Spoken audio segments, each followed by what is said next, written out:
আপনি এটা মনে করেন না যে আপনার কেউ নাই, যিনি থাকার উনি আছে।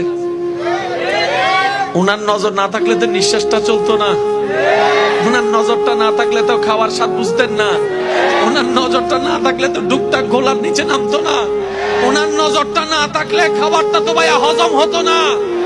উনার নজর আপনার দিকে আছে, উনি আপনার শত্রুদেরকে সময় দিচ্ছেন আর এদিকে আপনার ধৈর্যের পরীক্ষা নিচ্ছেন। এক কাজে দুই কাজ, আপনার শত্রুদেরকে সময় দিচ্ছেন আর আপনাকে পরীক্ষা নিচ্ছেন। এবার আপনি বলবেন আমার তো কোনো অপরাধ নাই, বিনা অপরাধে সাজা কেন? তাইলে তো আপনার জন্য ডবল শুকরিয়ার বিষয়। সেটা হচ্ছে আল্লাহ তাআলা আপনাকে 10,000 বছর আগুনে জ্বলার মতো গুনাহ যেটা আপনি করেছেন ওইটা থেকে বাঁচানোর জন্য 3-4 মাসের 3 বছর 5 বছরের একটা দুনিয়ার কষ্ট দিয়ে দিচ্ছেন। সুবহানাল্লাহ।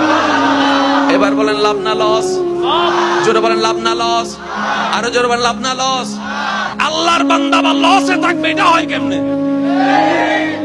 বান্দা আল্লাহর যখন হয় এটা লসে থাকে না, লাভে লাভ।